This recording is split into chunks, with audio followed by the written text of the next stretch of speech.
Assalamualaikum warahmatullahi wabarakatuh. Halo guys, saya Anggreni Sifahani. Pada video kali ini kita akan belajar caranya meremote dengan menggunakan real device. Di sini bisa dilihat sendiri bahwa di sini ada kabel, ada laptop, PC dan juga switch. Nah, di switch ini ada port-port. Nah, ini namanya interface ya teman-teman. Interface ini nanti bisa jadi akses point untuk internet atau laptop dan juga PC. Pada video kali ini kita akan mengenal meremote dengan real device. Jadi nanti di sini ada yang namanya port console. Gunanya adalah untuk konfigurasi atau meremote pada laptop atau PC. Dengan menggunakan kabel ini, nanti kabel ini tersambung kepada konsol, lalu yang ujung satunya ini juga terhubung pada laptop atau bisa juga pada PC. Gitu ya teman-teman untuk remote menggunakan real device. Sekarang kita akan mencoba meremote menggunakan Cisco pakai tracer. Kita langsung saja masukkan switchnya. Terus di end device juga kita tambahkan PC. Kemudian untuk connectionnya itu di sini ada jenis-jenis kabelnya. Untuk yang automatic ini udah default ya teman-teman. Kalau kita mau menghubungkan untuk FA gitu, itu kita menggunakan kabel yang automatic ini. Untuk yang remote, kita menggunakan kabel yang namanya konsol. Di switch kita arahkan ke port konsol, lalu di PC ini ke RS232. Sebelumnya untuk konfigurasi itu ada dua cara ya teman-teman. Kita bisa dengan switchnya langsung pada tab CLI ini. Namun kali ini kita akan mencoba mengkonfigurasikan menggunakan PC. Caranya kita buka PC-nya. Pada tab desktop kita pilih terminal, ini oke saja. Nah, di sini kita bisa untuk mengkonfigurasinya ya teman-teman. Jadi sebenarnya sama saja, cuman untuk switch itu kan tidak ada tampilannya. Jadi bisa menggunakan remote ini ya teman-teman. Kalau misalkan menurut teman-teman itu di sini terlalu kecil untuk tulisannya, kita bisa membesarkannya yaitu di bagian option. Terus preference, kemudian di font. Nah, di sini ada CLI ya, teman-teman. Ini kita bisa ubah. Di sini saya ubah menjadi 15.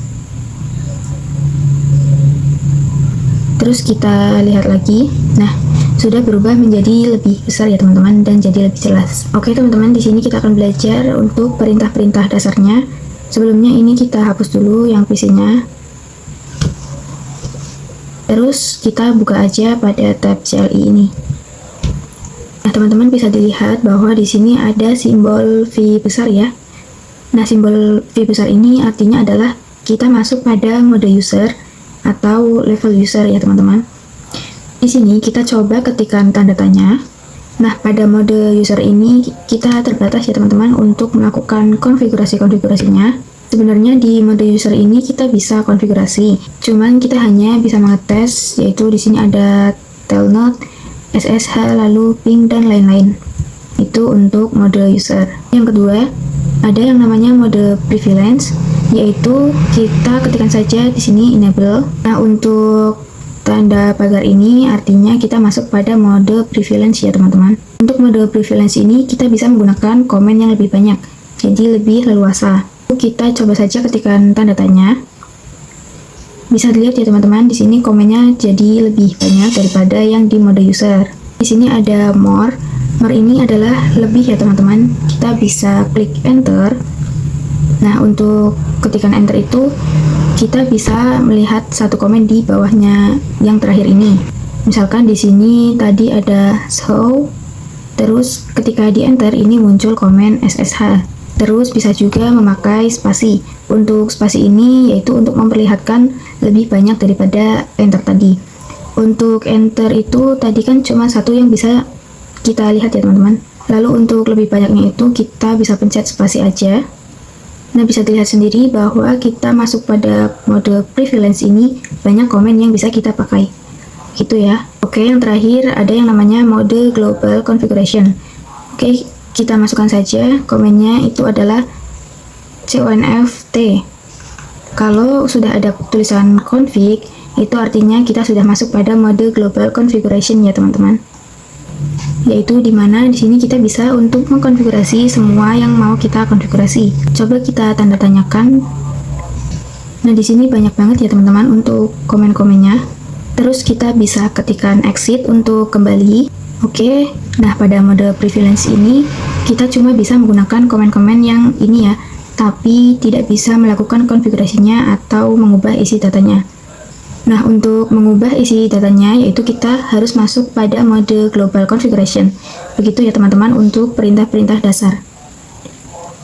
Oke, sekarang kita akan mencoba belajar yang namanya password ya teman-teman, agar switch kita konfigurasinya aman dan tidak dihack sama orang lain. Oke, langsung saja masih di CLI.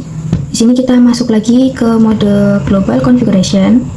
Jadi ingat ya teman-teman bahwa mode config ini atau pagar ini artinya adalah kita mau mengubah atau mengkonfigurasi. Terus untuk pagar yang ini itu kita tidak bisa untuk mengkonfigurasi ya teman-teman. Itu di sini kita hanya bisa untuk mengetes beberapa komen. Oke, langsung saja yaitu kita bisa mengetikkan komen enable password 123. Passwordnya bebas ya teman-teman. Di sini saya 123. Lalu enter. Terus kita coba exit dan exit lagi. Gunanya password itu tadi agar tidak ke hack ya teman-teman. Jadi misalkan kita mau masuk pada mode user ataupun privilege, yaitu kita harus memasukkan dulu passwordnya. Nah teman-teman bisa dilihat di sini kita harus memasukkan passwordnya ya. Kita langsung saja masukkan passwordnya yaitu 123. Di sini itu memang tidak terlihat ya teman-teman untuk passwordnya. Nah bisa ya. Terus misalkan kita lupa nih passwordnya, kita bisa lihat pada sauran. Sauran sendiri itu adalah untuk melihat passwordnya ya teman-teman, atau yang lain-lain. Nah, namun pada enable password ini tidak secure ya, tidak aman, artinya bisa kelihatan oleh orang lain. Jadi ini masih mudah untuk ke hack. Nah, untuk lebih secure-nya kita mencoba yang namanya enable secret, yaitu kita coba masuk pada mode konfigurasi, yaitu global configuration. Lalu kita ketikkan enable secret Cisco. Terus kita exit dan exit lagi. Sekarang kita coba masuk pada mode privilege. Nah, teman-teman di sini bisa memasukkan enable yang password atau bisa juga masukkan enable secret. Kita coba ketik Cisco, yaitu untuk yang enable secret. Nah, bisa masuk ya. Lalu kita coba sauran. Untuk enable secret passwordnya itu ini diblokir gitu ya teman-teman. Jadi tidak akan gampang kena hack. Sebenarnya untuk enable password juga bisa untuk kita blokir kayak gitu. Untuk kopinya kita masuk pada mode konfigurasi. Lalu di sini kita ketikkan service password encryption. Untuk komen ini artinya yaitu untuk enable passwordnya yang 123 ya teman-teman, yang akan kita blokir. Lalu exit, terus kita coba sauran. Nah teman-teman bisa lihat bahwa sekarang ini passwordnya terblokir ya. Tapi ini masih tidak secure karena ini bisa di decrypt, artinya masih bisa dihack. Kita coba saja untuk copy. Terus kita masuk pada Google. Di sini kita coba ketikkan Cisco password decrypt. Di sini ada banyak. Kita pilih saja salah satunya. Nah, terus kita coba masukkan password yang tadi kita copy. Di sini kita pastekan.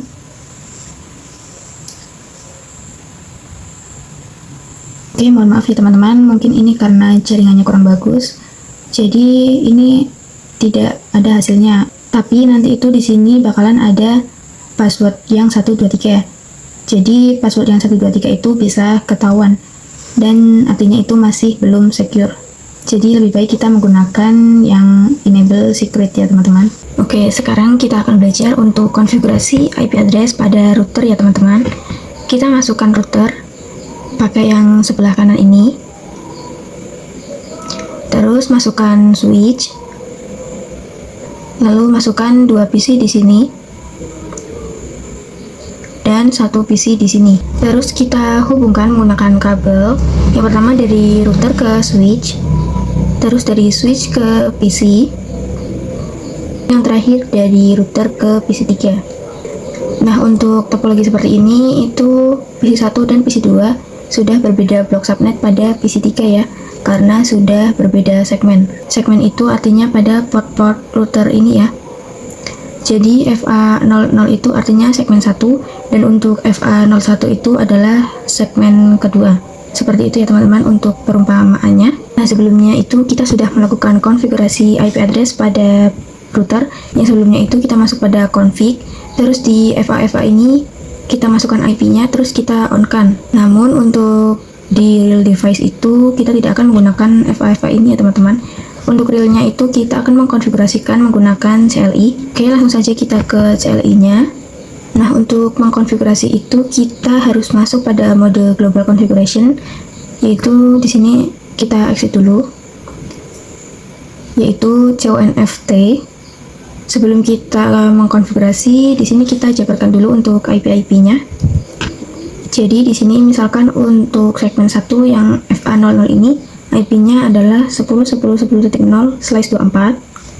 Terus di FA01 itu kita menggunakan 20.20.20/24.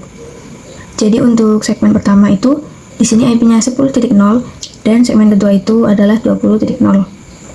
Terus yang di FA00 yaitu di sini adalah 10.10.10.1. Kemudian untuk PC satunya yaitu 10.10.10.2 dan PC 2-nya itu 10.10.10.3. Untuk FA01 di sini adalah 20.20.20.1 dan PC 3-nya adalah 20.20.20.2. Oke, seperti ini ya untuk IP-nya. Langsung saja kita konfigurasi di routernya. Pertama untuk konfigurasi pada network, yaitu kita konfigurasi pada interface-nya terlebih dahulu ya. Yaitu yang pertama itu adalah interface FA00. Terus kita nyalakan kabelnya, yaitu dengan perintah no shutdown. Oke, terus di sini kita bisa exit terlebih dahulu. Terus masuk lagi ke interface FA01. Di sini juga kita nyalakan kabelnya yaitu no shutdown. Kita exit lagi. Nah, ini untuk kedua interface-nya itu sudah menyala ya teman-teman. Oke, lanjut kita masuk lagi ke interface FA00. Di sini kita ketikkan saja untuk IP-nya yaitu IP address 10.10.1.255.255.255.0. Nah, jadi di Cisco ini kita menggunakan subnet max ya teman-teman. Di sini kita tidak menggunakan prefix. Oke, ini adalah untuk IP interface FA00. Terus kita exit dulu. Kita masuk pada interface FA01. Terus masukkan juga IP-nya yaitu 20.20.255.255.255.0. Nah, ini adalah untuk IP pada FA01. Terus kita exit.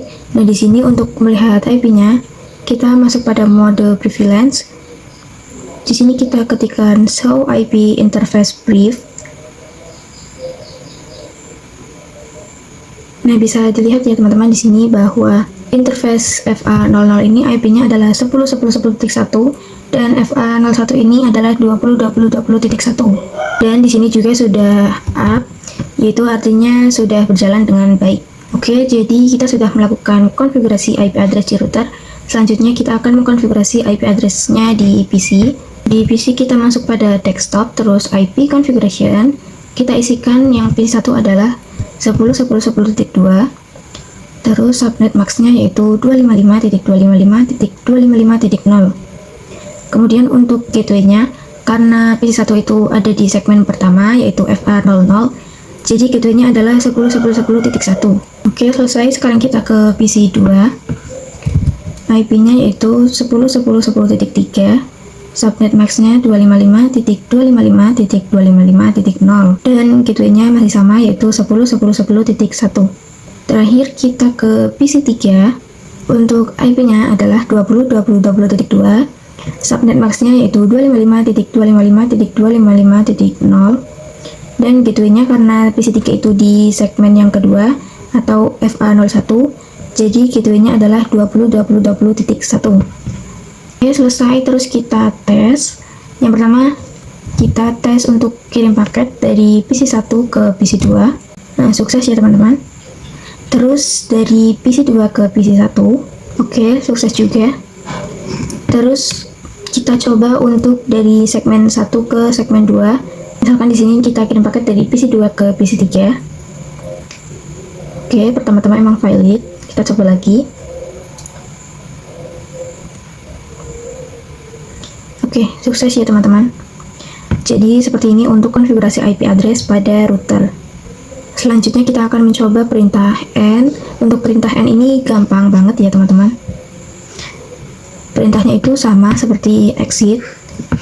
Kita coba pada router di CLI ini. Di sini saya masuk ke mode configuration dan masuk lagi ke interface FA00.